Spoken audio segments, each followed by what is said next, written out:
Bonsoir. Nous vous prions d'excuser notre retard. Petit problème d'embouteillage au départ de Paris. Je tenais à remercier ce soir très chaleureusement Monsieur Jacques Masdeharus, maire de Poissy, Monsieur Gilles Forêt, vice-président du Conseil général des Yvelines, Monsieur Vincent Richard Bloch, maire adjoint et délégué aux affaires culturelles de la ville de Poissy, ainsi que Monsieur Jean-François Rénal, conseiller général des Yvelines, pour l'excellent accueil qu'il nous réserve ce soir. Je dis « nous » puisque je parle d'abord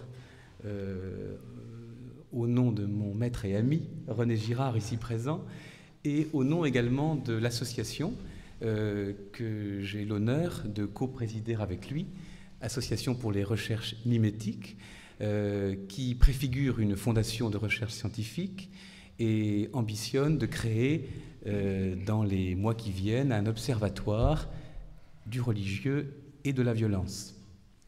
Notre objectif est effectivement de réussir à fédérer les chercheurs du monde entier, car René Girard est traduit en 30 langues aujourd'hui, qui, à des titres divers, s'intéressent à sa pensée, que nous appelons théorie mimétique, je vous préviens tout de suite.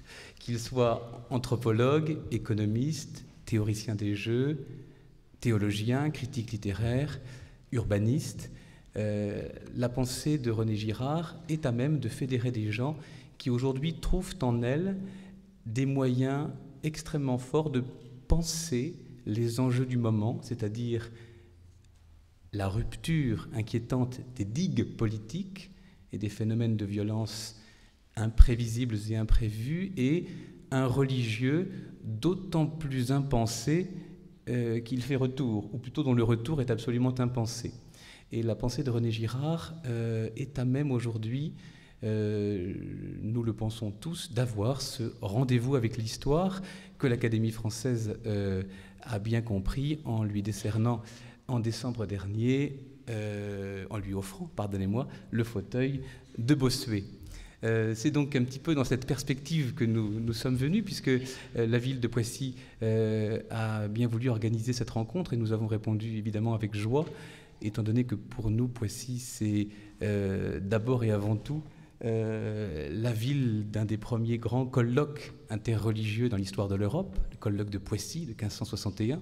J'ai même apporté, car j'ai trouvé dedans des passages très mimétiques, les textes et discours que Michel de l'Hôpital prononça ici, au XVIe siècle. Peut-être aurons-nous l'occasion de les croiser dans cette discussion.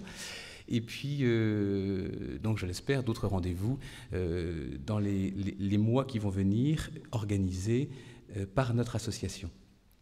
Je laisserai donc vite, rassurez-vous, la parole à René Girard.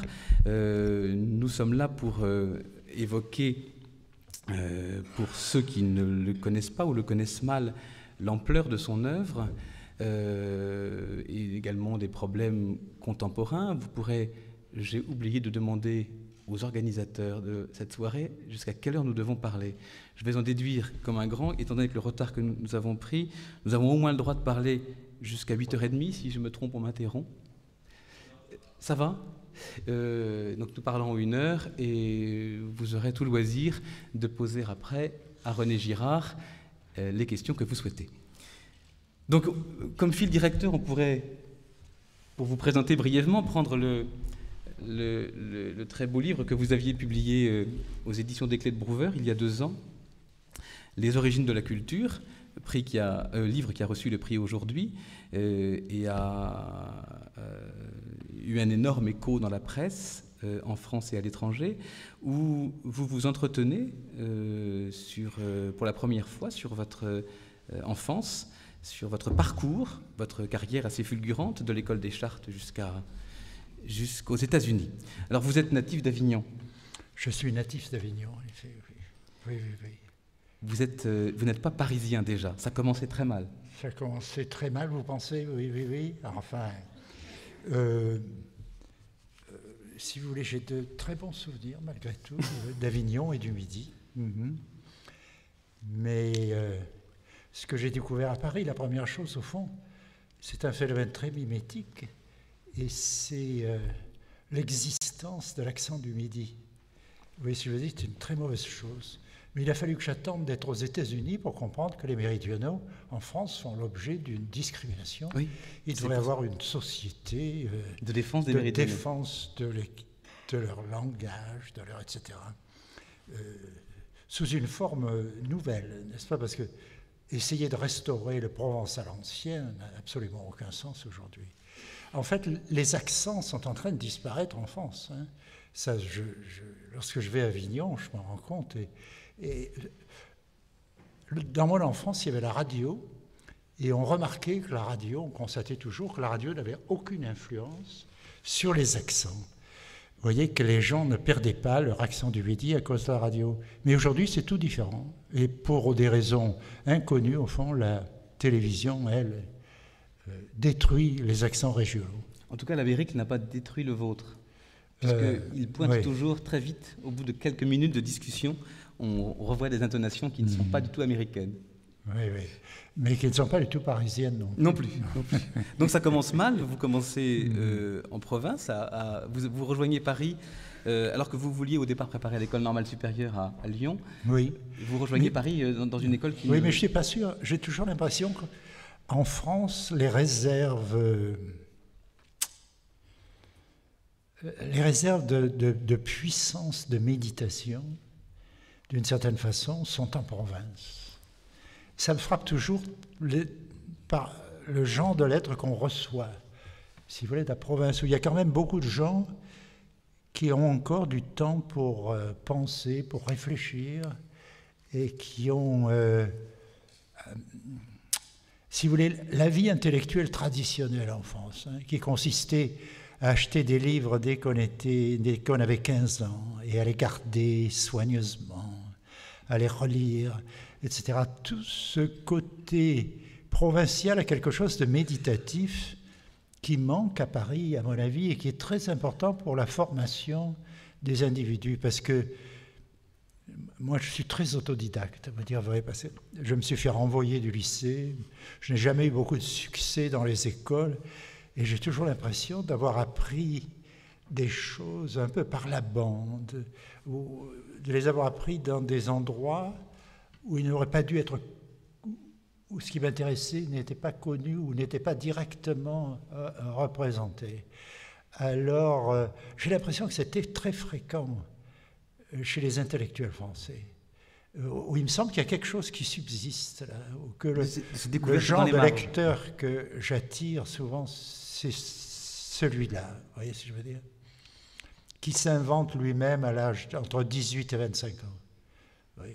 C'est l'âge où vous intégrez l'école des Chartes, après avoir eu terriblement peur des bizutages à la Cagne ou à l'Hippocagne de Lyon.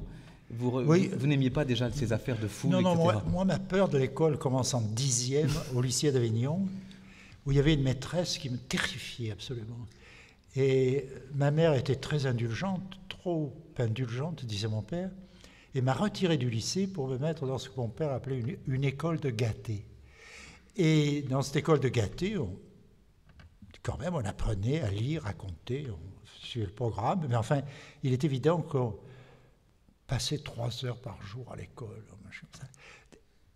Et finalement, je suis retourné au lycée en 6e, puis je me suis fait renvoyer en classe de philosophie. Et vous avez préparé le baccalauréat tout seul? J'ai préparé le baccalauréat tout seul, mais j'ai réussi beaucoup mieux qu'en classe de première, où le lycée m'empêchait d'une certaine façon de travailler, parce qu'on y chahutait si ardemment, avec tant de joie et de plaisir, qu'on avait le temps de rien faire. Alors que l'année suivante, étant seul chez moi, je me suis mis à travailler parce que je n'avais littéralement rien d'autre à faire. Donc j'ai préparé l'école des Chartes tout seul, en faisant des thèmes et des versions latines que je fabriquais moi-même, en couvrant des pages et en contrôlant mes propres travaux. Mais j'ai toujours travaillé seul, ça, il n'y a pas de doute. Et vous intégrez brillamment l'école des Chartes, où vous arrivez donc en pleine occupation, en plein Paris de l'occupation. Dans le Paris de l'occupation, qui était très pénible pour les méridionaux, parce que les méridionaux, c'est la région de la France quand même qui produit le moins de nourriture substantielle. Beaucoup de fruits et légumes, mais pas beaucoup de viande, de beurre, ni de lait en Provence. n'est-ce pas? Par conséquent, la vie à Paris était très pénible. Et je me souviens qu'au fond, pendant des années, pendant la période du chemin de fer, encore, enfin, on n'arrivait pas à Roissy, il y avait toujours un serrement de cœur pour moi à l'arrivée à Paris. Voilà, vous avez... me souvenir des années de guerre à Paris. Vous avez contracté là une détestation des villes même. Une détestation des villes, oui, oui. D'ailleurs, je me sens respirer plus librement. Enfin, Poissy est une ville plus qu'honorable, mais je veux dire de sentir la campagne toute proche. Ça, je trouve, c'est épatant. Vous vous ennuyez beaucoup à l'école des Chartes, ou du moins vous ne vous voyez pas un exagéré. Vous ne voyez pas un avenir de bibliothécaire. Non, je ne voyais pas un avenir de bibliothécaire. Mais il y avait des choses qui me plaisaient à l'école des Chartes, l'archéologie romane et gothique et tout ça, mais il y avait des choses comme la paléographie qui me paraissaient assez ardues et ennuyeuses. Oui, oui, oui. Et donc, vous n'allez pas tarder à quitter Paris pour les États-Unis. Entre-temps, vous inventez quand même, vous êtes à l'origine, personne ne le sait vraiment, du Festival d'Avignon, puisque vous êtes avec l'un de vos amis l'Avignonnais de service à Paris, et vous allez servir Picasso. Grosse exagération. En fait, c'était Christian Zervos, qui était un ami de tous ces gens-là, marchand, très connu, érudit lui-même, ami de Braque, de Picasso, etc., qui voulait faire une exposition au Palais des Papes. Et c'était très justifié, d'ailleurs Picasso a été si content que sa dernière exposition s'est faite au Palais des Papes. Et Christian Zervos a pris un de mes camarades et moi-même pour nous occuper de ceci, parce que mon père était conservateur du Palais des Papes, et le père de mon ami était adjoint aux Beaux-Arts de la ville d'Avignon. C'est-à-dire, c'était un très bon calcul pour se concilier les gens dont il avait besoin pour faire son exposition. Mais notre utilité dans cette affaire était à peu près nulle. Ça vous permet quand même de passer la main à travers une toile de Matisse en essayant de faire rentrer ça dans votre voiture. Oui, une histoire de clous dans une camionnette. Et vous rencontrez Picasso quand même, vous rencontrez à ce moment-là. Alors, Picasso arrivait, alors Picasso se plaignait du fait qu'il n'y avait pas d'affiche tout le long de la route numéro 7 pour cette exposition d'Avignon, etc. Il dit, vous auriez dû faire de la publicité, vous avez tout ça. Mais enfin, il disait ça en plaisantant, il était de très très bonne humeur. Et puis surtout, c'est amusant de voir Picasso devant des gens qui lui disaient « Mais enfin, vous n'allez pas me faire croire que c'est un vrai tableau ici. Visiblement, votre peinture a coulé. » Et alors il disait « Mais j'ai fait exprès de la faire couler. C'est un effet pictural. » Et à ce moment-là, l'exposition a lieu. Jean Vilar n'est pas loin. Jean Vilar était là. Non, il était là, tout à fait. Et il se passe quelque chose qui s'appelle le début du Festival d'Avignon. Oui, et c'était aussi la première année de Jeanne Moreau. Que vous croisez à ce moment-là. Voilà, oui. Et donc, ne vous voyant pas, malgré ces exploits théâtraux, un avenir de bibliothécaire, vous vous ruez sur la première occasion qui vous est donnée de partir aux États-Unis. Parce que les États-Unis, pour les gens d'Avignon, c'est l'Eldorado. Un peu, oui. Il y avait un rêve américain à cette époque, indubitablement. Et plusieurs écrivains avignonnais en ont parlé, d'une certaine façon. Et j'ai participé à ça. Enfin, ou lorsque la possibilité m'a été offerte, je suis parti pour New York d'abord, et ensuite l'Indiana.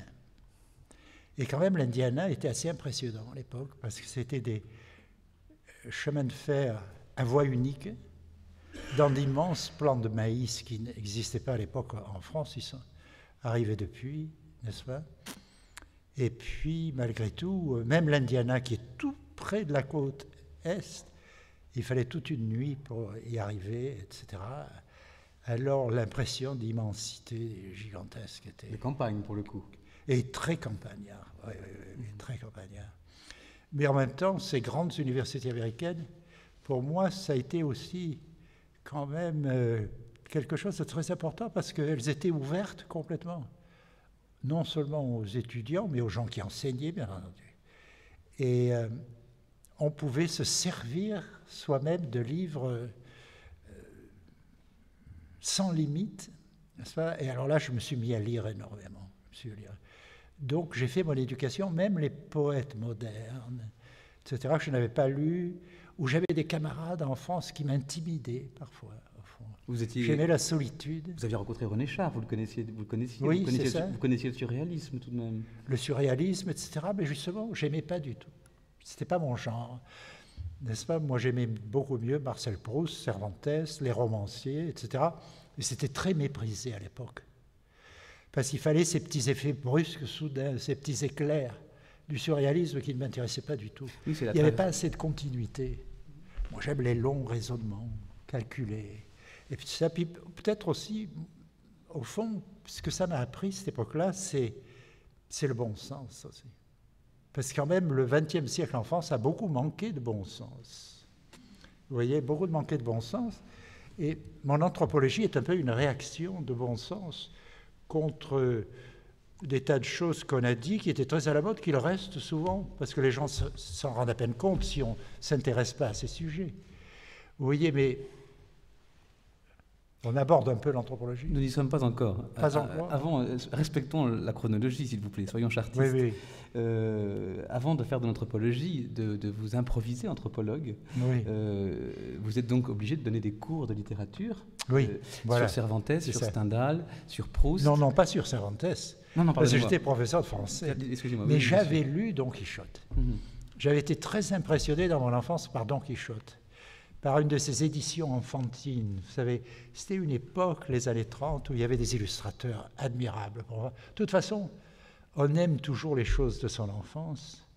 Et ce volume de Cervantes qui m'a influencé, qui m'a, d'une certaine manière, fabriqué ma théorie du roman, je l'ai toujours.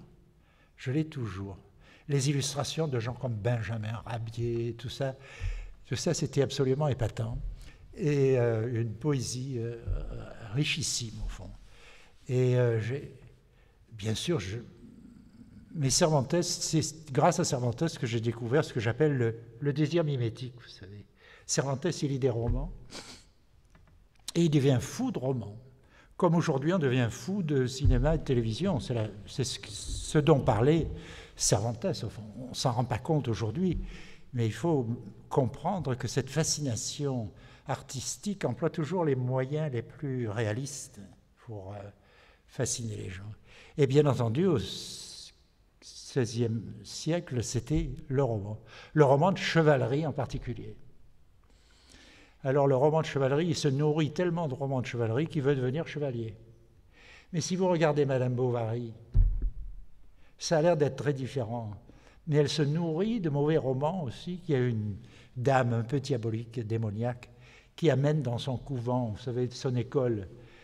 Et là, elle a envie de devenir les héroïnes de ces romans à l'eau de rose, etc., l'amour toujours. Et finalement, c'est la même chose. Le grand écrivain sait qu'il y a une mauvaise influence de la littérature. Loin d'être contre des gens comme Shakespeare et Dante. Chez Dante aussi, il y a deux personnages qui sont beaux-frères, qui n'ont aucune envie, aucune mauvaise idée dans l'esprit. Et un jour, ils lisent le roman de Lancelot, un autre roman de chevalerie, comme Don Quichotte, comme Emma Bovary. Et il y a un mauvais traître au roi Arthur qui rend la reine amoureuse ou qui fait tout pour obtenir ceci, pour la séduire pour quelqu'un d'autre, c'est-à-dire pour le chevalier Lancelot. Et ce jour-là, dit Dante, au moment où nous lisions ce livre, le moment vint où la reine et le roi et le chevalier se tournèrent vers l'autre et s'embrassèrent. Et nous nous tournâmes l'un vers l'autre et nous nous embrassâmes. Et ce jour-là, nous n'en lûmes pas davantage. Dit Dante, vous voyez ce que je veux dire, qui sait comment être prodigieusement suggestif. Et si vous voulez, c'est à partir de choses de ce genre. Mais le plus souvent, les instigateurs du désir ne sont pas des livres, mais sont des individus, des amis, des ennemis, des modèles, n'est-ce pas? Généralement des aînés pour les jeunes gens. Mais là, Dante parle, si vous voulez, du côté néfaste, redoutable de la littérature. Il n'a pas peur de faire ça. Et les modernes, les lecteurs modernes sont si dévorés eux-mêmes par le désir mimétique qu'ils ne le voient pas. Vous voyez, par exemple, Paolo et Francesca, les deux amants de Dante, vont en enfer, bien sûr. Ils sont dans une région assez élevée de l'enfer, c'est-à-dire il ne fait pas trop chaud encore, et parce qu'ils ne sont pas très méchants au fond du tout, n'est-ce pas? Mais ils sont pris par ce désir, et quand même ils perdent la vie, parce que le mari les tue. Et puis ensuite, d'une certaine façon, ils perdent leur âme, enfin parce que Dante prend la chose très au sérieux. Mais lorsque George Sand et Chopin sont partis pour Venise, eh bien, ils se sont pris pour Paolo et Francesca. Parce qu'ils voyaient en Paolo et Francesca le modèle de l'amour le plus spontané qui soit. C'est-à-dire, ils étaient plus imitateurs encore que ces premiers imitateurs, mais ils ne le voyaient pas. Et le romantisme ne parle que d'amour spontané. Alors ces scènes sont admirables par la contradiction formidable et jamais entendue par le public qu'elles apportent à ce public même. N'est-ce pas? On parle spontanéité, etc., au moment où on imite le plus. Et on a vraiment l'impression d'être spontané, car malheureusement, ce désir imité, loin d'être plus faible, atténué, n'est-ce pas, etc., comme le disent nous les romantiques, c'est le désir le plus fort. Parce que c'est le désir rivalitaire, et qui s'aiguise de plus en plus à mesure qu'il rencontre, si vous voulez, l'opposition de l'autre. N'est-ce pas? L'opposition de l'autre qui se sent privé. On a l'impression qu'aimer la même chose, c'est être d'accord. Nous avons les mêmes goûts, donc nous sommes amis. Mais si nous aimons une chose unique, et Dante est parfaitement capable de définir ceci, il y a les choses qu'on peut partager et les choses qu'on ne peut pas partager. Et le vrai problème est dans les choses qu'on ne peut pas partager. Parce que ce sont les choses qu'on a envie le plus de prendre à l'autre. Alors là, tout à coup, on constate qu'on est de retour dans le plus grand religieux, c'est-à-dire dans les commandements de Dieu.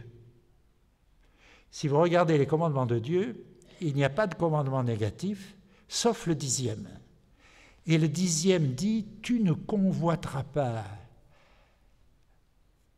la femme de ton prochain, l'âne de ton prochain. » L'âne de son prochain, c'est la Mercedes du prochain, ou je ne sais pas quelle voiture superbe, etc. Ni rien de ce qui appartient au prochain. Il y a d'ailleurs une longue énumération, parce que le commandement essaie d'énumérer les choses qu'il ne faut pas désirer. Mais finalement, ce n'est pas les choses qui comptent, c'est le prochain. Et il suffit de dire « tu ne désireras rien de ce qui appartient au prochain » pour donner aux hommes le commandement le plus rigoureux et le plus important sur le désir, et en même temps le plus difficile à observer. N'est-ce pas? Ce commandement est une merveille de puissance psychologique. Et nous ne nous en rendons pas compte. Donc ça, c'est la thèse, évidemment, de votre premier grand livre, Mensonges romantiques et vérités romanesques, qui sort en 1961, où finalement, le titre est assez explicite, Mensonges romantiques et vérités romanesques. Ce que le roman révèle, c'est le mensonge du désir romantique, oui. C'est-à-dire ce que tout désir en moi, ce que je crois être ma volonté propre, n'est que en moi la volonté de l'autre. La volonté de l'autre. Oui. C'est une thèse qui déjà est extrêmement forte et extrêmement violente à l'égard de l'autonomie du désir. Vous semblez dès le départ refuser toute autonomie du désir. Bien entendu, la question est de savoir ce qu'on appelle désir. Il y a toutes sortes de choses. Vous voyez, il est bien évident que l'amour maternel n'a rien à voir avec ce dont je parle, n'est-ce pas? Ou même l'amour des enfants pour leurs parents, etc. Mais le désir au sens fort, au sens intense, au sens de la passion. De la passion, oui, le sens de la passion. Alors ce désir-là est généralement aussi mimétique que possible. Et je pense que les plus grands écrivains, par exemple Shakespeare, on ne se rend pas compte dans le cas de Shakespeare, mais toutes ces grandes pièces, il y a des pièces, vous savez, qui ont été méprisées, que je crois que les Français connaissent tous le songe d'une nuit d'été. Et le songe d'une nuit d'été, on a l'impression qu'il y a une partie réaliste, il y a ces jeunes gens, et puis il y a les fées. Alors les fées, souvent, sont traités par les metteurs en scène comme quelque chose ou bien d'accessoire, ou bien au contraire d'intéressant, parce que ce n'est pas vrai. Mais en réalité, les fées sont l'excuse que les jeunes gens se donnent parce que l'un et l'autre sont toujours amoureux de la même fille, et les deux filles sont toujours amoureuses du même garçon. Et ça change 3 fois au cours de la pièce. Alors ce sont les fées qui sont responsables. Et si vous regardez comment les fées fonctionnent, vous vous apercevez que Shakespeare se moque de nous, parce qu'il y a des parents au début, qui en principe sont des parents un peu méchants, qui veulent que leurs enfants marient un tel, une telle. En réalité, pas du tout. Les parents sont perdus comme toujours partout, n'est-ce pas? Et ce sont les enfants qui mettent sur le dos de leurs parents ce qui en réalité est désir mimétique. Il y a par exemple des phrases extraordinaires qui disent « c'est l'enfer que de choisir l'amour par les yeux d'un autre ». Alors on se dit « ah, c'est parce que son père veut lui faire épouser ». Et Shakespeare veut ce sens-là, parce qu'il ne veut pas être scandaleux. Et il a écrit la pièce pour un mariage princier. Vous vous rendez compte, le mariage princier était l'occasion la plus mauvaise pour répandre des idées qui ne sont pas subversives, d'ailleurs qui sont aussi vraies que possibles, mais qui ne sont pas faites pour plaire aux gens, surtout dans une fête de mariage. Et alors, c'est l'enfer que de choisir l'amour par les yeux de l'autre. On peut l'interpréter comme étant des parents qui empêchent l'amour d'être lui-même. Et d'ailleurs, c'est le thème qu'exploitent sans fin nos œuvres de cinéma, etc. Ou c'est l'ami qui m'impose mon désir, qui suggère mon désir. Et la phrase signifie réellement ceci. Et je pense que Shakespeare, comme tant de grands écrivains, écrivait à 2 niveaux, où il y avait des clichés au départ, d'ailleurs que les critiques continuent à répéter, et puis derrière, il y avait une thèse infiniment plus subtile psychologiquement, qui était ces influences réciproques des individus les uns sur les autres, n'est-ce pas? Et le mal psychologique, les véritables problèmes. Si on regarde beaucoup de pièces de Shakespeare, on se rend compte de plus en plus que c'est de ça qu'il parle, comme la plupart des grands écrivains. Alors, dans votre théorie, déjà qui s'élabore et qui est déjà présente virtuellement tout entière dans ce premier livre, il y a 3 types de modèles que vous mettez en place. 2 types de médiation. Une médiation que vous appelez externe, celle du modèle extérieur qui peut être imité sans risque, et puis une médiation interne qui est de plus en plus dangereuse. C'est-à-dire que plus le modèle se rapproche, plus le modèle se rapproche de vous, plus évidemment vous êtes en rivalité avec lui. Alors je pense que l'erreur terrible de Freud, c'est justement de ne pas avoir vu que les relations saines dans une famille, entre parents et enfants, qui ne sont pas de la même génération, qui n'ont pas les mêmes pouvoirs, c'est ce que j'appelle la médiation externe. Le fils ne désire jamais vraiment ce que désire son père, n'est-ce pas? Ou il le désire d'une manière en forme de jeu, etc. Mais la rivalité terrible entre père et fils, telle que l'a décrit Freud, à mon avis, c'est une erreur, c'est le fait de familles malades, etc., où les rapports entre les parents et les enfants, cette distance fondamentale n'existe plus. Par exemple, Don Quichotte et Sancho. Alors, vous savez, lorsque les gens parlent de Don Quichotte et Sancho, pensent ça, ils disent Don Quichotte, c'est la folie idéaliste, et Sancho, c'est le réalisme. Mais c'est beaucoup plus complexe que ça. Parce que Don Quichotte, pourquoi il devient l'écuyer de Cervantes? Pourquoi il part sur les routes d'Espagne faire l'imbécile alors qu'il aurait dû rester chez lui avec sa femme et ses enfants à faire son travail, n'est-ce pas? Pourquoi ce rêve fou? Eh bien parce qu'il veut que sa femme devienne une duchesse, sa fille surtout aussi, épouse un noble, etc. Et elle pourra faire ça parce que dès que Don Quichotte conquérera par ses prouesses de chevalier errant une île, il fera de Don Quichotte le gouverneur de cette île. Donc il y a un rêve d'aristocratie chez Sancho Panza qui est son Don Quichotisme à lui, n'est-ce pas? Donc il ne faut pas croire que Don Quichotte est un individu unique dont on se moque. Si vous regardez les aubergistes ne sont jamais à leur fourneau dans Don Quichotte parce qu'ils lisent eux aussi des romans de chevalerie. Et il s'excite énormément avec des rêves fumeux, complètement fous. Parce que dit Don Quichotte, c'est « nous sommes dans un monde moderne. Chevalier n'existe plus. Jamais existé d'ailleurs, en vérité. » N'est-ce pas? Et Don Quichotte, en même temps, on a de la sympathie pour Don Quichotte. Mais il est fou, littéralement fou. Et cette folie, il ne faut pas la diminuer, il faut la prendre très au sérieux. C'est un homme qui, malgré tout, manque à tous ses devoirs, n'est-ce pas, et se conduit comme un imbécile, finalement. Mais là, la médiation reste encore externe. Ça, vous semblez toujours dire que Don Quichotte... Externe, parce qu'il reçoit beaucoup de coups de bâton. Hein, parce qu'il fait des choses tellement folles. Il reçoit les ailes des moulins à vent dans la figure. Et c'est pas très agréable. Donc, il souffre beaucoup, mais il ne souffre jamais moralement. Il ne souffre jamais moralement parce qu'il n'a pas de rival. Parce que ses rivaux sont des gens qui n'ont ou bien jamais existé, ou existé dans le rêve de certains romanciers, ou alors il y a des siècles. Voyez ? Mais c'est très intéressant là aussi, parce qu'il y a un jeune homme qui s'appelle Samson Carrasco, qui est l'intellectuel du livre. Et Samson Carrasco est indigné par Don Quichotte, cet homme de 55 ans, n'est-ce pas, qui quand même est un hidalgo. Hidalgo, ça veut dire fils de quelqu'un. Et c'est l'aristocratie la plus basse dans l'Espagne de l'époque, n'est-ce pas? Mais il est un aristocrate, Don Quichotte. Donc, pour beaucoup de gens sérieux, c'est un homme qui se conduit pas sérieusement, vous voyez? Alors, il imite ces gens-là, mais il n'est jamais malheureux, parce qu'il ne rencontrera jamais Amadis de Gaule sur le terrain. Et alors, il y a ce jeune homme, ce jeune intellectuel qui dit « je vais le guérir de sa maladie ». Et qu'est-ce qu'il fait sans s'en rendre compte? Et c'est là où Cervantes est une astuce prodigieuse. Il s'habille en chevalier, il achète des armes, il achète un cheval, et il va trouver Don Quichotte pendant la nuit dans son campement avec son chanceau. Sancho, c'est même pas un campement. Et il lui dit que sa belle est infiniment supérieure à Dulcinée, dont Don Quichotte est amoureux. Donc le lendemain matin, ils se battent.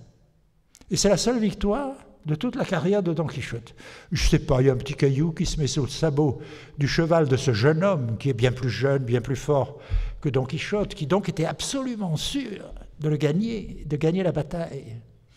Et alors, il la perd, et ensuite il devient fou de rage. Et là, Don Quichotte, Cervantes plutôt, définit la différence entre la médiation externe, qui est heureuse, celle de Don Quichotte, et la médiation interne de Samson Carrasco, qui n'aura pas trêve jusqu'à ce qu'il ait pris sa revanche sur Don Quichotte. C'est l'esprit de vengeance qui l'emporte à ce niveau-là. Et eux sont très proches l'un de l'autre, ils habitent au même village, etc. Vous voyez? Donc il y a des scènes magnifiques et qui sont en même temps sur le plan théorique des rapports humains, des choses d'une importance prodigieuse. Ce que vous mettez au jour là, c'est le schème du désir triangulaire où le modèle précisément se rapproche et devient rival, oui. Peut même devenir obstacle, et donc le modèle va se mettre à lui-même prendre le sujet pour modèle, ils vont s'imiter l'un l'autre et se ressembler de plus en plus, voilà. Et l'objet de leur litige va devenir dérisoire au bout d'un moment. Devient dérisoire, mais devient à leurs yeux, des deux côtés, de plus en plus important. La vraie transfiguration est une transfiguration double.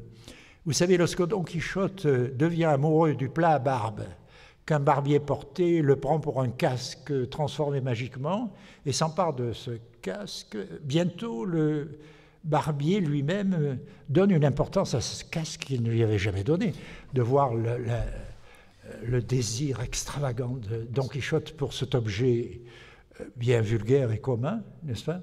C'est un barbier itinérant, vous savez, qui va à la campagne. Et, Don Quichotte annonce que c'est le casque de Membrun. Membrun qui est un grand...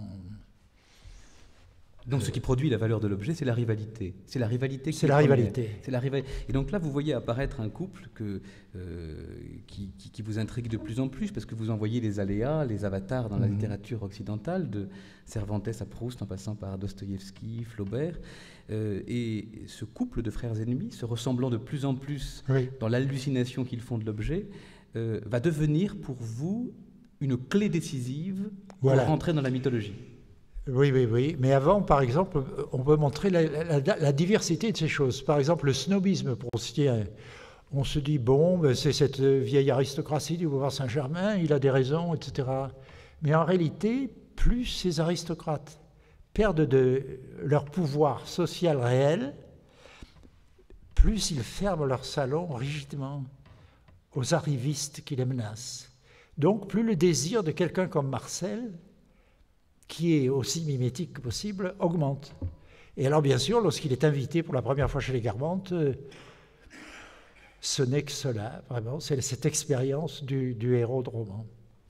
Il va dans la salle où se trouvent les peintres impressionnistes et passe son temps avec les tableaux plutôt qu'avec les individus qui sont devenus inexistants à partir du moment où ils ont cédé à son désir. Et donc cette vanité, ce caractère primordial de la rivalité vous met sur la piste de la mythologie. De la mythologie. Le thème des frères ennemis devient obsédant pour vous. Oui. Vous commencez à vous enfermer et vous travaillez comme un fou pendant les 10 années qui vont venir. Et ça va être la violence et le sacré. Oui, oui. Mais même sur Mensonge romantique, j'avais travaillé un peu comme un fou. Je n'en doute pas. Mais c'est par le coup. Oui, oui, c'est ça. Parce que alors j'ai passé. Vous savez, aujourd'hui, on pourrait dire, et on n'aurait pas tort au fond, que je fais toujours le même livre. Je le reprends par divers côtés, etc. Et alors à l'époque, on disait, mais il est fou ce type. Il part de la littérature, puis ensuite il passe aux religions primitives. Quel rapport entre ces deux choses? Il y a un rapport formidable. Il y a un rapport formidable. Parce que dans les sociétés primitives, ce ne sont pas des livres, ce ne sont pas des amours, n'est-ce pas? Mais il y a quand même des systèmes sociaux compartimentés et des formes de désir, n'est-ce pas, qui sont extrêmement réprimées d'une certaine manière, renforcées par cette répression, n'est-ce pas? Et il y a une tendance aux rivalités internes que ces sociétés essayent de réprimer, puisqu'elles ont des interdits qui interdisent au fond les rivalités, d'ailleurs. Alors justement, c'est là où notre époque, le XXe siècle, a décidé avec Freud que les interdits n'avaient pas de sens, que c'était seulement les problèmes psychologiques des gens qui inventaient les interdits qui les rendaient nécessaires. Pas vrai du tout. Parce que les animaux qui, selon la thèse darwinienne, évolutionniste, sont les prédécesseurs de l'homme, sont déjà mimétiques. Et ils ont des rivalités pour les femelles très très intenses. Par exemple, au sud de mon université californienne, de Stanford, il y a une plage où les éléphants de mer, qui sont de très gros phoques, tous les printemps ont des combats terribles pour les femelles. Et on pensait avant que ces combats n'avaient aucune importance, mais on sait aujourd'hui que la durée de vie moyenne des mâles est de 30% de moins que les femelles à cause de ces combats. Mais ça n'a pas d'importance sur le plan essentiel de la reproduction qui se fait, etc. Et que les mâles vivent un peu moins que les femelles, sans importance pour la théorie de l'évolution, n'est-ce pas? Mais chez les hommes, ces rivalités n'existent pas. Et qu'est-ce qui les a détruits? De toute évidence, c'est les interdits. Alors dire que les interdits sont contre la sexualité en tant que telle, c'est ce que dit Freud. C'est une absurdité. Parce qu'il n'y a jamais d'interdit absolu. Il n'y a jamais que des interdits relatifs aux individus. C'est-à-dire, on vous interdit toutes les femmes du groupe, sauf une ou deux. Mais celles-là, non seulement on vous recommande de les épouser, mais parfois on vous ordonne de les épouser. C'est-à-dire que les sociétés primitives essayent de décider à l'avance la carte des mariages et des familles en dehors de toute rivalité, pour ne pas avoir de rivalité. Et pourquoi ça? Pourquoi est-ce que... Alors là, c'est le génie de la théorie de l'évolution, qui n'est pas toujours mauvaise et qui est intéressante, de refuser l'idée d'une essence humaine qui ne voudrait pas de ça, parce que c'est trop moche, etc. Non, c'est que les hommes, étant plus mimétiques encore que les animaux, ne peuvent pas se payer le luxe d'avoir des luttes ouvertes. Pourquoi? Parce qu'au lieu de se terminer par ce qu'on appelle des réseaux de dominance, vous savez, où un animal domine, l'autre est dominé, etc., ça se terminerait par la vengeance. La vengeance, c'est la violence la plus mimétique qui soit, et c'est une invention purement humaine.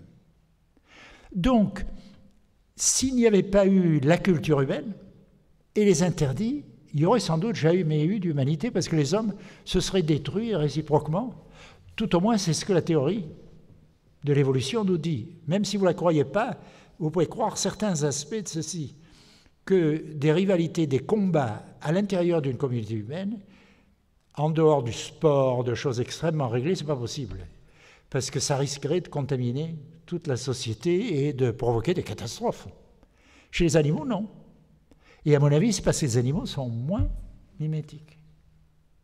Donc l'homme ne peut pas se passer d'interdits et d'une certaine manière de religieux. Parce que ce qui fait la force de ces interdits, c'est le religieux.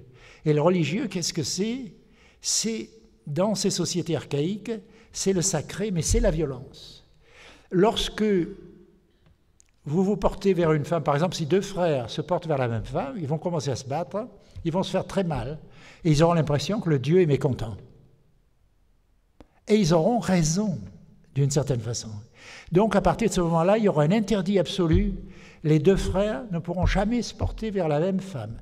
À mon avis, tous ces interdits archaïques sont créés par essais, par, n'est-ce pas,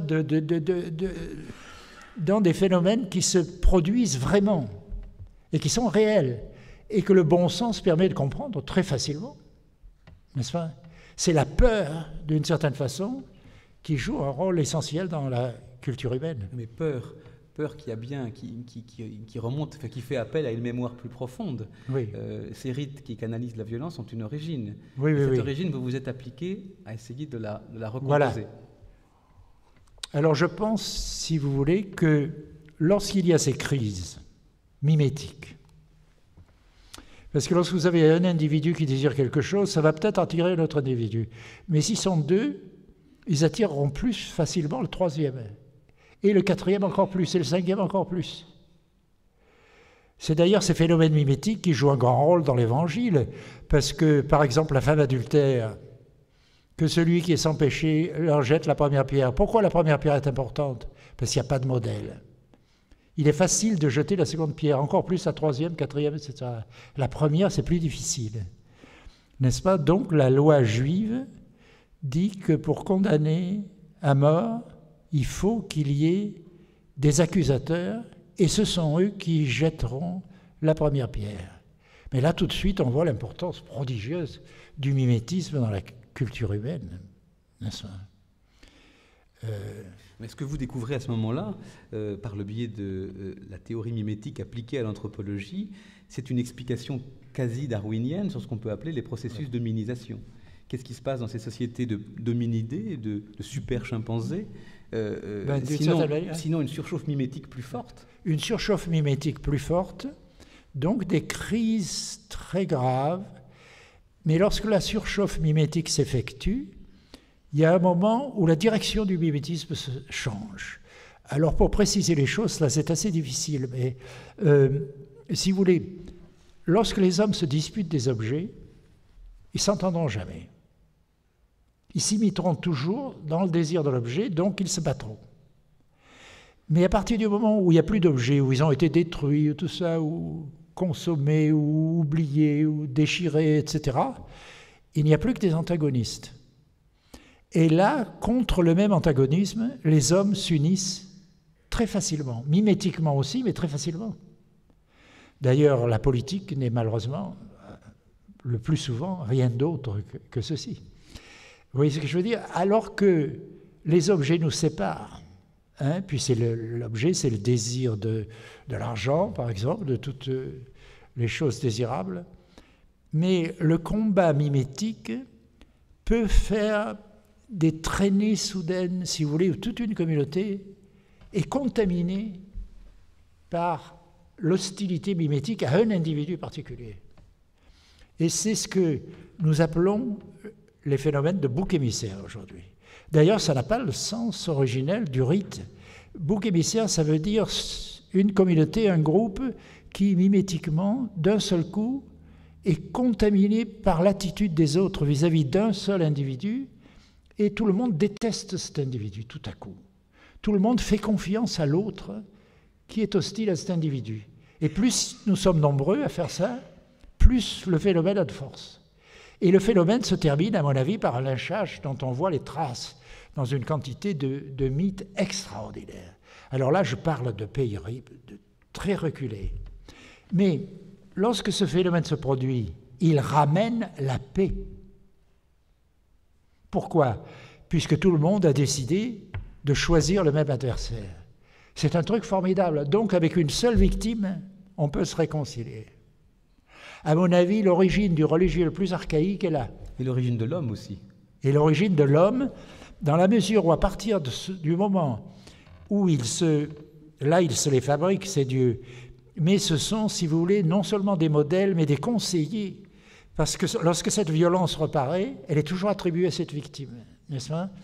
Et cette victime, on va finir par imiter le phénomène qui a réconcilié. Vous voyez, parce que le désir mimétique disparaît lorsque ce phénomène se produit. Mais il ne va pas disparaître pour longtemps. Les hommes étant ce qu'ils sont, ils vont recommencer à devenir rivaux. Alors là, ils ont une idée absolument formidable, que toutes les cultures humaines ont toujours eue, et c'est de faire le même coup. C'est de choisir une victime délibérément pas trop importante, mais quand même assez importante pour que sa mort impressionne les gens. Et ça s'appelle le sacrifice. Le sacrifice se réfère toujours à un meurtre antérieur qui sert de modèle. Les anthropologues n'ont jamais pris ça au sérieux. Ils ont l'impression que c'était fou. Mais ce n'est pas fou du tout. Le meurtre antérieur auquel le phénomène se rapporte, c'est ce phénomène mimétique qui fait que la victime est haïe et que se débarrasser d'elle, la tuer en commun, c'est en même temps se débarrasser des tensions dans la communauté, au moins pour un certain temps. Cette seconde victime, vous l'appelez victime de substitution. C'est en quelque sorte le premier symbole. C'est la première fois que quelque chose est mis à la place. À la place d'eux. À la place d'eux joue un rôle fondamental dans la culture humaine, dans le langage lui-même. N'est-ce pas? C'est l'idée du symbole. Le symbole, d'abord, c'est le sacrifice. C'est prendre une autre victime. Vous tenez là l'émergence de la sphère symbolique. L'émergence du langage. Oui. Et l'émergence et la formation de ce qu'on appellera dorénavant un homme. Mm-hmm. Donc l'homme est fils du religieux. C'est là où votre thèse commence à... L'homme est fils du religieux. Mais bien entendu, c'est effrayant d'entendre tout ça, dans la mesure où, d'une certaine manière, c'est surenchérir, c'est faire une genèse darwinienne, non plus de l'homme, n'est-ce pas? Et alors, bien sûr, à partir de là, il faut s'interroger sur le christianisme. Alors, s'il faut s'interroger sur le christianisme, ça va paraître au départ encore plus redoutable, d'une certaine manière, parce que ce que vous constatez dans le christianisme, c'est qu'il y a une crise du petit État juif, qui est assiégé par les Romains et qui est de plus en plus étranglé par la puissance romaine. Et la décision de tuer Jésus est prise, au fond, comme une mesure d'assainissement des rapports avec Rome. On va avoir un bouc émissaire commun, et ça marchera peut-être un peu mieux avec eux, n'est-ce pas? On va tous s'entendre contre Jésus, et si vous regardez ce qui se passe, c'est précisément un phénomène mimétique. La foule qui a toujours été pour Jésus auparavant, aucun des évangiles ne nous explique pourquoi à ce moment-là elle se tourne contre Jésus. Elle se tourne contre Jésus après son arrestation. Et les foules archaïques en particulier, mais même les foules modernes, adorent la violence. Et à l'idée d'un spectacle de violence, d'une crucifixion, à mon avis, ça suffit à mobiliser la foule contre la victime présumée. N'est-ce pas? Par conséquent, vous avez un phénomène qui est très semblable à ce dont je vous ai parlé. Et c'est pour ça que les ethnologues, les anthropologues, les étudiants de la culture ont dit les mythes, les évangiles, mais les évangiles sont certainement un autre mythe, puisque c'est la même chose. C'est la même crise suivie par la même résolution. Et la résolution marche très peu, mais elle marche un tout petit peu quand même, parce que pourquoi Pilate accepte la crucifixion? Parce qu'il a peur d'une émeute. Il a très peu de soldats, visiblement. Et il a peur d'une émeute. Et en donnant Jésus à la foule, il complète l'unanimité contre Jésus. Et en fait, la foule se calme, ils rentrent chez eux paisiblement. Donc il y a un relatif succès. Et les évangélistes ont tout à fait le sens de ce qui se passe par rapport aux religieux archaïques. Par exemple, le sens de l'unanimité, il est bien évident que Luc, l'évangile de Luc, l'a davantage que les autres évangélistes. Parce qu'il s'est dit, mais il y a un roi du côté de Jérusalem qui s'appelle Hérode. Et dans les autres évangiles, il ne fait pas partie de ceux qui jugent Jésus. N'est-ce pas? Il joue un rôle vis-à-vis de Jean-Baptiste, etc. Mais Luc a tout ramené sur Jésus et a fait d'Hérode un juge supplémentaire, qui n'est pas dans les autres évangiles. Alors on se dit ou bien c'est l'un ou bien c'est l'autre. Mais ce qui m'intéresse, moi, ce ne sont pas directement les faits, dont certaines, mais c'est l'interprétation des faits. Ce que Luc a compris là, c'est que l'unanimité est indispensable. Et d'ailleurs, l'unanimité est mentionnée sans cesse par la première définition que Pierre donne de la Passion, où il cite des psaumes qui précisément insistent sur l'unanimité contre une victime sacrificielle. Alors, cette unanimité est très importante et Luc a même le sens qu'elle est réconciliatrice, en étant aussi mauvaise et méchante que possible, parce qu'il nous dit qu'à partir du jour où Hérode et Pilate ont collaboré pour tuer le Christ, d'ennemis qu'ils étaient, ils devinrent amis. Autrement dit, ils voient une espèce de poussée mythique là, n'est-ce pas? C'est tout à fait extraordinaire. Mais alors on me dit, il n'y a pas de différence. En fait, il y a une différence formidable d'une simplicité élémentaire, indéniable, et qui montre que les évangiles, et d'ailleurs le biblique tout entier, sont absolument opposés au mythe. C'est quelque chose que personne ne voit dans notre monde, alors que c'est d'une simplicité, et puis c'est pas niable. C'est vraiment de la science. Quelle est la différence entre les évangiles et les mythes? C'est que les mythes vous présentent un phénomène de foule, le meurtre d'un bouc émissaire, du point de vue de la foule. Donc, la victime est toujours coupable. Oedipe a commis le parricide et l'inceste. Freud croit que la victime a commis le parricide et l'inceste parce que le mythe le dit, mais c'est faux. Et la preuve que c'est faux, c'est les évangiles. Parce que les évangiles et certains textes bibliques précédents sont les premiers textes à contredire le phénomène de bouc émissaire. Jésus est innocent, est présenté comme innocent. Nous ne voyons pas l'importance prodigieuse que ça a, que ça change complètement le sens. Nous le verrions si c'était un phénomène politique moderne. Par exemple, si on vous dit que raconter l'affaire Dreyfus, comme le font les partisans de Dreyfus, et raconter l'affaire Dreyfus, comme le font les ennemis de Dreyfus, c'est presque la même chose. Sur les faits, ils sont tous d'accord. Ils savent bien que Dreyfus a été condamné, qu'il est né en telle année, qu'il a passé dans tel tribunal, dans tel tribunal. Il n'y a qu'une chose sur laquelle ils ne sont pas d'accord. Et nous savons que c'est la seule chose qui compte. Il y a ceux qui croient que Dreyfus est coupable et ceux qui sentent qu'il est innocent. Et c'est la différence évangélique. C'est ce qu'a compris Charles Péguy dans ses écrits sur l'affaire Dreyfus. Il a dit qu'il y a quelque chose de christique dans l'affaire Dreyfus, à une époque où la plupart des catholiques étaient très conservateurs et étaient contre Dreyfus. Et d'une certaine manière, Péguy, n'est-ce pas, a défendu la vérité, l'honneur de... Mais on peut voir aujourd'hui que sur un plan chrétien, il avait complètement raison.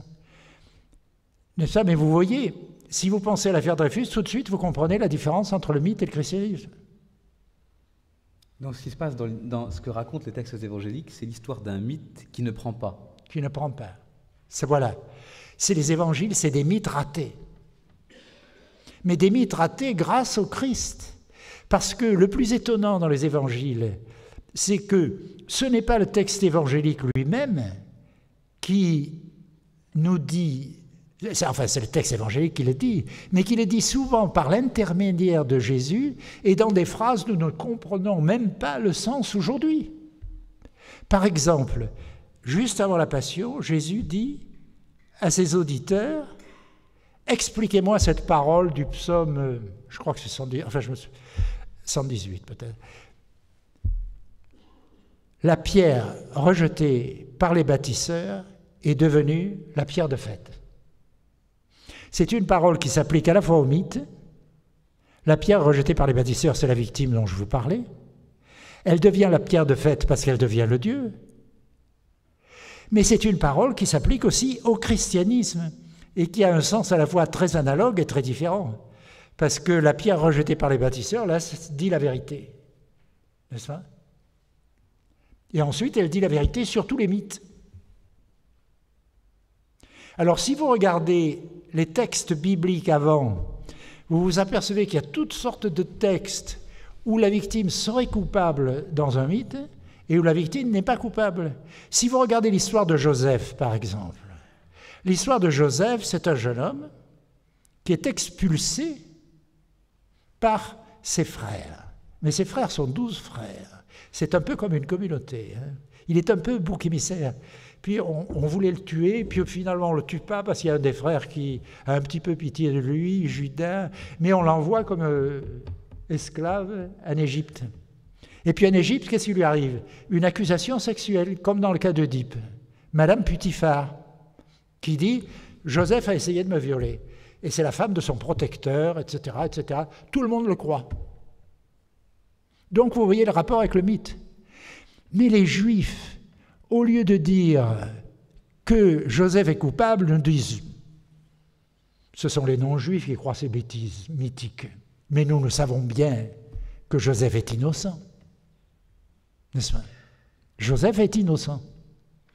Si vous regardez les psaumes, c'est quelque chose d'extraordinaire, parce que sur 150 psaumes, il y en a plus de 50, il y en a quelque chose comme 80.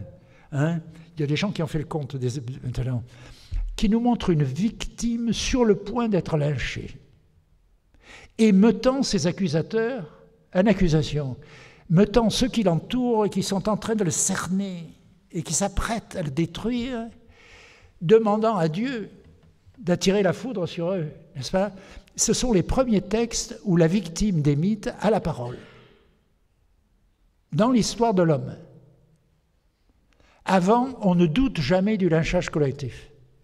Vous imaginez ce que ce serait de vivre dans une société où la violence collective aurait le dernier mot? Mais je pense que l'humanité, pendant la plus grande partie de son existence, a vécu dans de telles sociétés. Elle en a été tirée par le biblique. Et bien sûr, à mon avis, l'achèvement, le texte majeur, et qui est en rapport d'ailleurs avec tous ces textes évangéliques. Prenez le livre de Job. On nous dit Job... Si vous regardez l'histoire de Job, Job c'est un petit tyran local d'un village. Il est adoré par ses concitoyens. Il est le grand patron. Il est une espèce de dictateur. Tout le monde l'adore. Puis un beau matin, comme dans les pays où il y a des dictateurs, tout le monde se réveille ennemi de Job. Et Job dit, mais qu'est-ce qui m'est arrivé? Je n'ai pas changé. Et on le met en accusation, ceux qu'on appelle ses 3 amis, c'est le début de la foule qui se réunit pour le lyncher. Mais à la différence d'Œdipe, qui dit tout de suite, oui, je suis coupable, Job tient bon. C'est vraiment, il mérite d'être dans la Bible. Parce qu'il refuse l'accusateur. Et il dit, je suis innocent. Et mon Dieu sait que je suis innocent et démontrera mon innocence. Donc là, nous arrivons, sans le dire, au 3e livre que vous publiez. Nous sommes en 1978, des choses cachées depuis la fondation du monde, des choses cachées depuis la fondation du monde, qui prend la forme d'un entretien avec Jean-Michel Augourlian, qui est d'ailleurs là ce soir parmi nous. Et là, vous annoncez cette thèse d'une écriture judéo-chrétienne qui vient saper, révéler la vérité de la violence et donc finalement rendre l'humanité plus vulnérable encore, puisqu'elle l'a prive Voilà. de ses protections sacrificielles. C'est-à-dire, la Bible et le christianisme disent aux hommes, le moment est venu d'être sérieux, vous avez eu tous ces boucs émissaires, on a tourné la tête de l'autre côté, mais maintenant c'est fini. Et il faut renoncer à toutes ces béquilles. Ces béquilles, il y a un grand écrivain du Moyen-Âge qui a dit présenter le sacrifice comme une béquille pour les hommes. Il faut renoncer à ça. Et alors on vous dit la vérité. Parce que, pourquoi le Christ est-il tué? Le Christ est tué, il y a deux raisons principales. Il est tué pour montrer aux hommes la vérité, d'abord, bien sûr, mais il est tué aussi parce qu'il est parfait et parce qu'il est le seul à observer les règles qu'il donne aux hommes du royaume de Dieu. C'est-à-dire, ce sont des règles qui ont l'air d'être très difficiles, mais qui sont très visiblement, évidemment, si tout ce que j'ai dit est vrai auparavant, les seuls qui rendent la paix possible parmi les hommes, c'est-à-dire la réciprocité absolue, le fait de ne pas faire de représailles, de renoncer une fois pour toutes aux représailles, de renoncer à voir dans l'autre l'agresseur contre lequel il faut se défendre, renoncer aux représailles. Donc le Christ est le seul à faire ça. Donc il va être forcément. Je parle de ça parce qu'il y a un théologien qui a dit que mes idées sur le bouc émissaire, c'était très bien, mais que d'une certaine façon, je faisais de Jésus une victime aléatoire. Mais ce n'est pas vrai du tout, parce que, si vous voulez, Jésus parle de telle façon, d'ailleurs le philosophe Platon l'a dit aussi, que s'il y avait un homme parfait sur cette terre, qui respecte vraiment l'autre absolument, etc., il serait certainement tué. C'est dans la République, vous pouvez vérifier.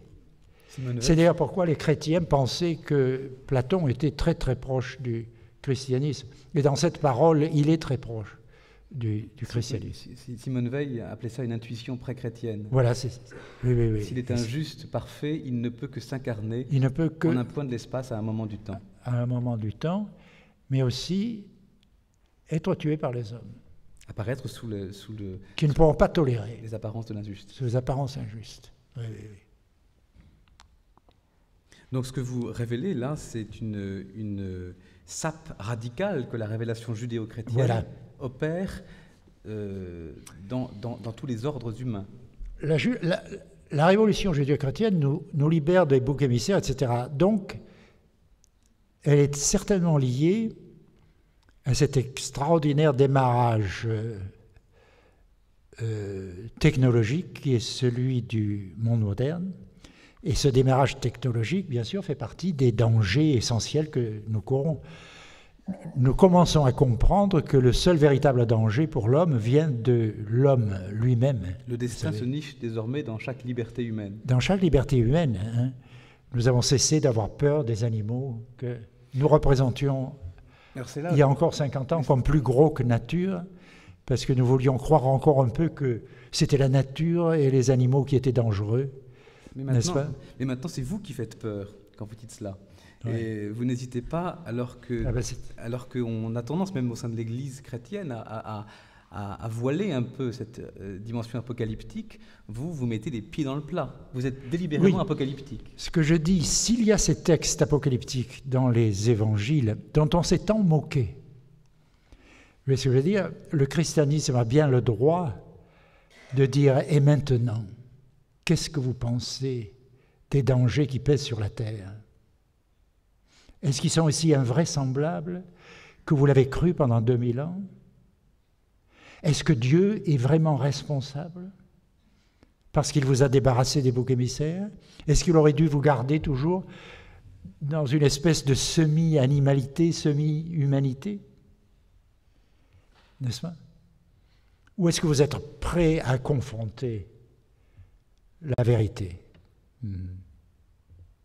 Et vous pensez que comment expliquez-vous qu'on ait caché cette dimension apocalyptique? Moi, je pense qu'aujourd'hui, d'une certaine manière, c'est la peur, et puis c'est le fait que c'est pas de la pensée politiquement correcte, c'est pas correct, c'est pas gentil, c'est pas Il ne faut pas faire peur aux gens, ce n'est pas humanitaire. Oui. Mm. Donc cette dimension apocalyptique, vous n'avez cessé après de... Mais il est bien évident qu'au fond, notre seule possibilité de salut aujourd'hui est dans la prise de conscience des dangers qui pèsent sur la Terre. N'est-ce pas? Et s'il y a des hommes sur la planète Mars qui savent que nos écritures parlent de ces choses et qui savent qu'aujourd'hui, dans la situation du monde actuel, nous faisons semblant de ne pas le voir, de ne pas y penser. Bien souvent, nous ne faisons pas semblant du tout. Nous en fichons complètement. Parce qu'au fond, pour les hommes, leur mort, leur propre mort, n'est ni plus ni moins grave que celle de l'univers. C'est celle de l'univers.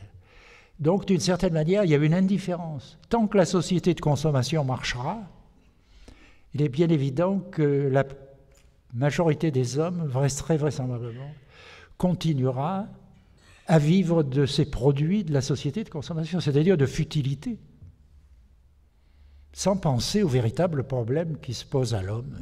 Je voudrais terminer cette présentation de votre travail par une ultime question, parce qu'en vous écoutant parfois, surtout quand on rentre dans les effrois d'Apocalypse, on a l'impression de voir l'ange d'un jugement dernier.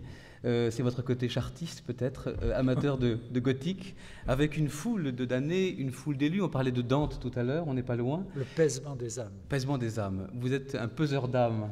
Et il y a d'un côté ce que vous appelez l'indifférenciation négative, c'est-à-dire cette perte des différences qui produit le chaos qui a eu lieu à l'origine de toute société humaine et qui s'est structurée, qui a été maintenue par la constitution de la culture. Mais qu'est-ce que vous appelez indifférenciation positive? On sait ce que c'est que l'indifférenciation négative, on connaît cette face noire oui. de l'imitation que vous avez creusée dans tous vos livres, et vous êtes toujours, est-ce de la pudeur, je ne sais, elliptique oui. Quand il s'agit d'aborder l'autre face, la face glorieuse, la face joyeuse, oui. La face du salut, de la rédemption, oui, oui. Un peu d'espérance, que diantre. J'ai l'impression que je ne suis pas digne d'en parler. Qu'est-ce qu'une indifférenciation positive? Qu'est-ce qu'un corps mystique? C'est l'amour chrétien, etc. Mais je ne vais pas trop vous en parler parce que... Pour vous, il est un ferment qui travaille au sein même de cette indifférenciation négative? Bien sûr. Comment s'opère le règlement du mimétisme? Oui, non, il ne faut pas croire que le monde actuel, si vous voulez... Oui, parce qu'on a donné une impression de négativité absolue. Mais le monde actuel est... Enfin, l'existence est terriblement paradoxale, et ça, nous le savons tous. Et nous savons au fond que notre monde est à la fois le pire et le meilleur de tous. Il est certainement le meilleur de tous par ce que j'appelle le souci des victimes. Oui, je veux dire, nous avons tendance à tuer beaucoup de victimes, mais nous en sauvons plus qu'aucun monde n'en a jamais sauvé. Et il y a sans doute plus de dons de soi-même, etc., dans notre monde que dans aucun monde antérieur. Donc je ne veux certainement pas dire que l'histoire est inutile, qu'il ne s'est rien passé, que la bonté n'existe pas, etc. On a souvent envie, quand oui. On vous écoute, de citer Hölderlin et cette phrase paradoxale voilà. Qui semble résumer votre intuition. Là où croit le péril, croit aussi ce qui sauve. Oui, mais je crois que Hölderlin a vu ce que vous avez entrevu, ce que vous avez oui. théorisé. C'est ça qui est toujours symbolisé chez lui par le volcan. C'est là où le pire est maintenant sûr, que le royaume est proche. Que le royaume est proche, oui. Je vous remercie beaucoup. Merci.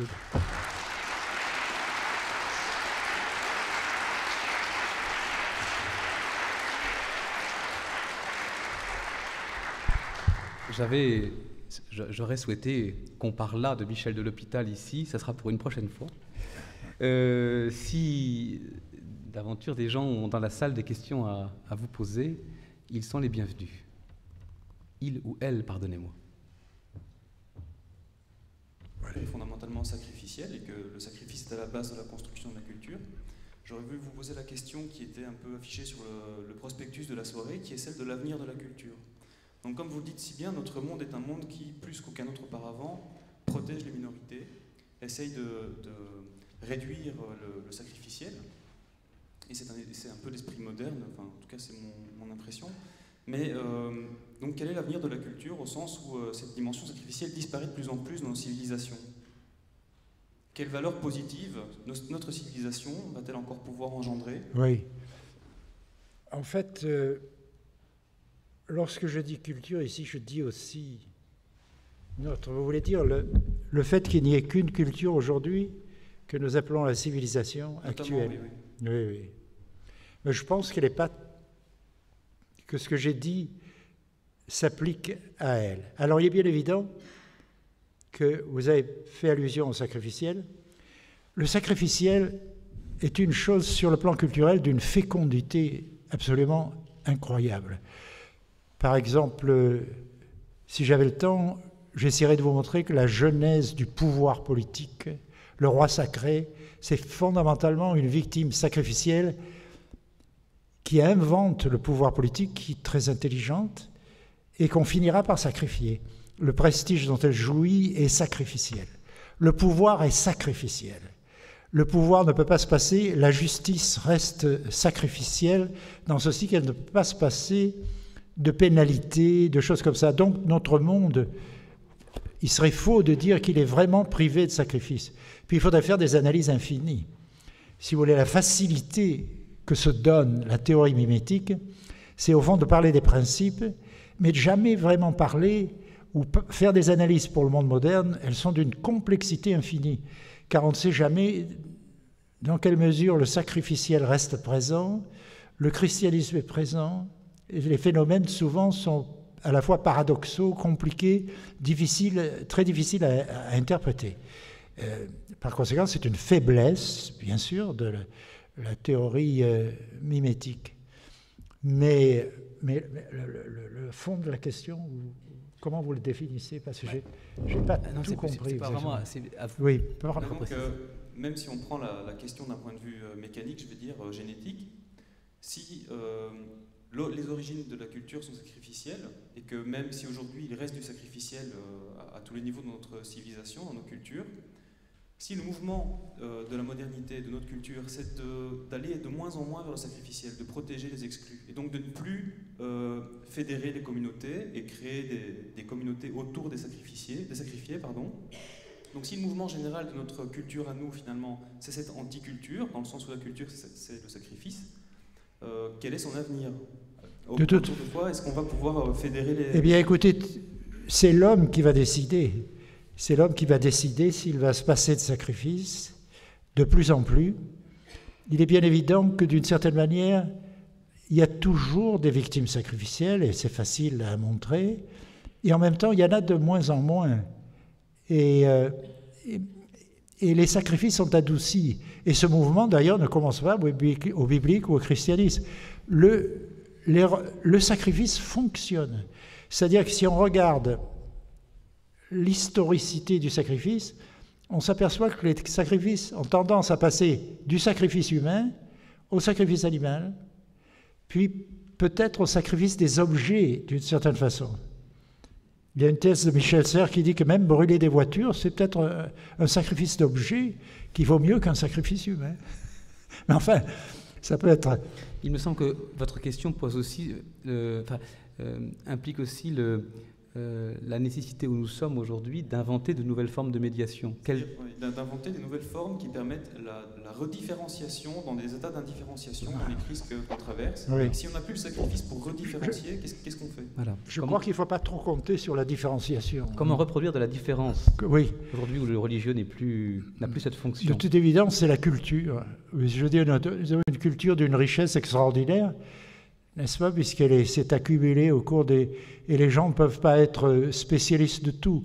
Donc si, comment dirais-je, inefficace, à un certain point de vue, que ce soit nos établissements d'enseignement, etc., et tout ça, il est bien évident qu'il en faudrait quand même de plus en plus.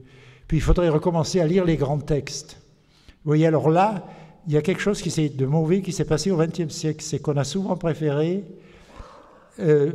c'est très fâcheux, mais il faut lire les classiques, il faut lire les grandes œuvres.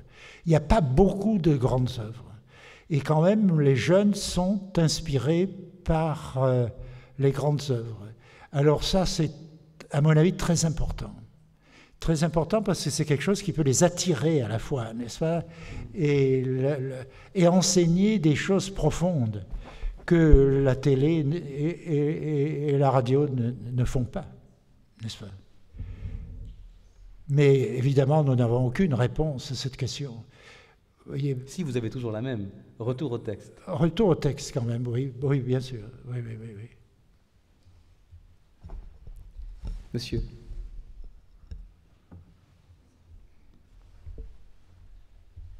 Bonsoir. Ma question s'appuie sur le 10e commandement que vous évoquiez, qui, à mon sens, a une autre particularité aussi, c'est qu'il ne s'adresse pas à toute l'humanité, il s'adresse à l'homme en particulier. Puisque tu ne convoiteras pas la femme de ton voisin, il s'adresse à l'homme en tant que XY. Est-ce que d'après vous, autour des structures de discours, des structures théoriques qui fondent ce qu'on peut penser autour du désir, il n'y aurait pas quelque chose qui serait de l'ordre d'une expression surtout masculine? Est-ce que vous pourriez résumer la question? Ce serait peut-être utile pour certains, mais pour moi en particulier. Alors, je la reprends. Oui, reprenez-la plus fort. Je la reprends, oui. Tu ne convoiteras pas la femme de ton voisin. Cette question, cette injonction, elle est faite à l'homme. L'homme en tant qu'homme, XY, en tant que masculin. Il n'est pas fait, cette injonction n'est pas destinée à la femme, au pied de la lettre. Alors que toutes les autres, les 9 premières, mais aujourd'hui, l'ensemble de l'humanité, oui, oui. Pas celle-là. Pas celle-là. Donc quand Dieu en fait parle de convoitise et de désir, il s'adresse en particulier à l'homme en tant que masculin. En tant que oui, mais alors, masculin. Attention, parce que le masculin et le féminin, aujourd'hui, comme tout, ont tendance à s'indifférencier, et par conséquent, ce qui parle à l'homme aujourd'hui parle à la femme, et ce qui parle à la femme parle à l'homme beaucoup plus que par le passé. Vous voyez? Par conséquent, même si la Bible est marquée par l'époque où elle a été écrite, c'est être injuste envers elle que ne pas voir sa puissance de développement. Car cette puissance de développement de la Bible n'est pas liée à une invention particulière, mais liée au contraire à la réduction de la diversité culturelle, n'est-ce pas? Par conséquent, on peut dire à la femme aussi, tu ne convoiteras pas le mari de ta voisine, l'âne de ta voisine, le tricot de ta voisine, etc., etc. Vous voyez ce que je veux dire? Là, je refuse de penser que la distinction entre l'homme et la femme, si importante qu'elle puisse être dans des choses créatrices, culturelles, etc., pour ce qui concerne le désir, pose des problèmes particuliers. Je voulais juste compléter ma question.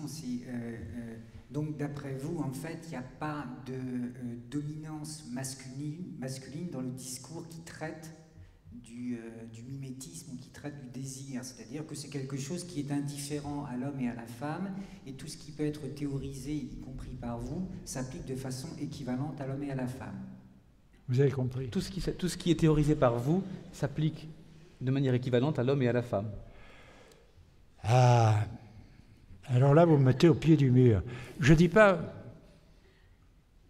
je ne sais pas, vous voyez ce que je veux dire, mais je pense que beaucoup plus de choses s'appliquent aux deux que les idéologues du moment, ou bien féministes, ou bien masculinistes, ils n'existent pas encore, mais ils vont bientôt exister, certainement, parce qu'on ne perd jamais la moindre chance de créer une nouvelle idéologie, n'est-ce pas, font en sorte que les différences soient exagérées.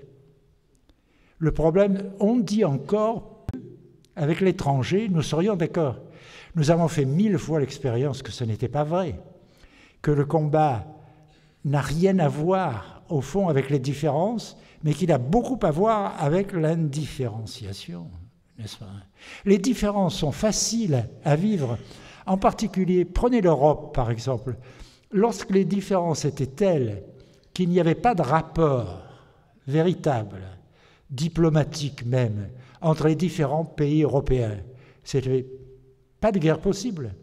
Vous voyez ce que je veux dire? C'est toujours l'indifférenciation et le rapprochement qui crée la violence. Là, je crois qu'il y a une erreur. Tout le monde accepte le discours qui consiste à dire « c'est à cause de nos différences que nous nous battons », et si nous nous connaissions mieux, qui essaye toujours de rejeter la violence sur l'autre, au fond. Parce que rejeter la violence sur l'autre, ça consiste à dire « moi, je vis très bien la différence ». Mais rien n'est plus facile que de vivre la différence. Lorsque vous allez dans un pays étranger, vous n'avez jamais la moindre bagarre avec personne. Si vous ne comprenez pas le même langage, vous vous entendrez toujours très bien. vous ne parlerez que de... Vous voyez ce que je veux dire? Ah, peut-être vous vous battrez autour d'un sandwich, comme ces deux personnages du poème en prose de Baudelaire. Mais en gros, n'est-ce pas, ce ne sont pas les différences qui nous séparent, ce sont les ressemblances. À partir du moment où on prend conscience de cela, les choses deviennent plus difficiles. Oui. Oui, monsieur le professeur, je veux revenir sur le problème du mimétisme. Vous nous l'avez présenté dans des petits groupes, dans la famille, entre des amis. Mais aujourd'hui, avec la mondialisation, le système des médias, est-ce que le problème se passe pas maintenant à une échelle beaucoup plus grande, où au milieu de l'Afrique, on va pouvoir se prendre pour un cow-boy parce qu'on l'aura vu à la télévision? Mais... Et est-ce que votre théorie peut englober cette mondialisation du mimétisme? Mais n'est-ce pas ce que vous êtes en train de faire? de le mondialiser par votre exemple? N'est-ce pas? Non, malheureusement, ça ne pose pas le moindre problème. Vous voyez ce que je veux dire?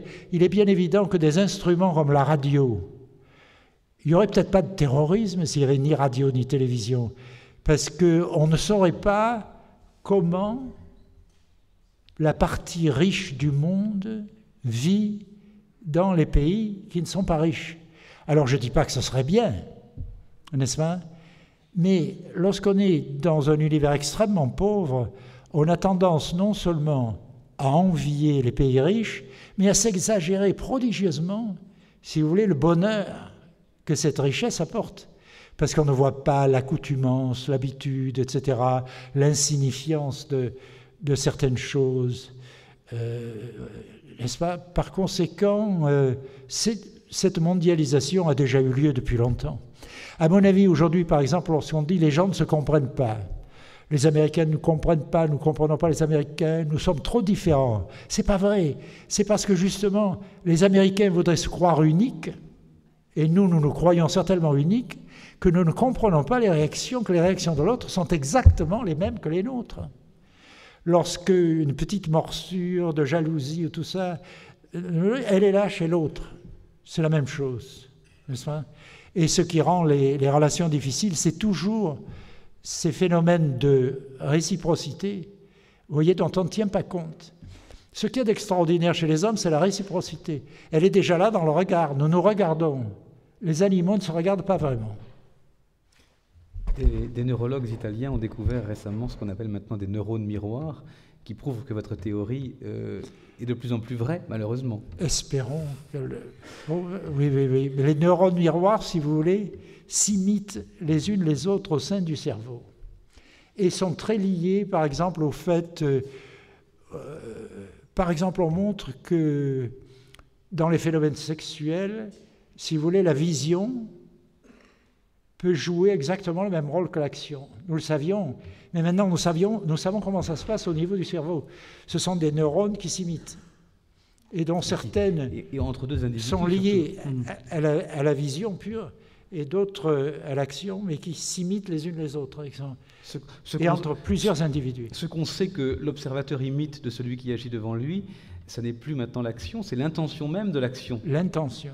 En cela, il y a une preuve patente scientifiquement apportée maintenant à votre